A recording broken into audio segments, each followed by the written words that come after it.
Welcome to Samba Samba. Enjoy the video. You start by using an administrator account so you have permission to inspect app details. Open Settings, then Apps and Features. This lists installed software immediately. Once done, type the program name in the search box to narrow results.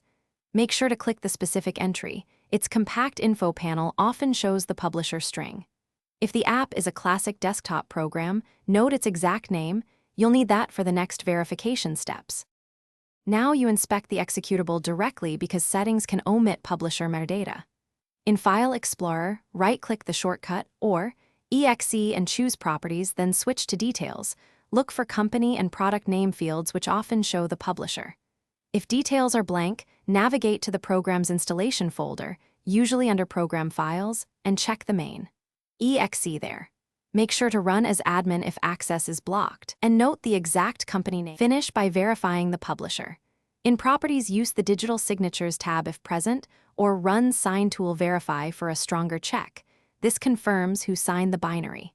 Then cross-check the publisher name against the Microsoft Store entry or the vendor's official website to ensure authenticity. If you find missing or conflicting info, reinstall from the official source or reach out to the vendor. If signatures fail, quarantine the file and run a malware scan before proceeding. Thanks for watching. Consider subscribing if we helped you.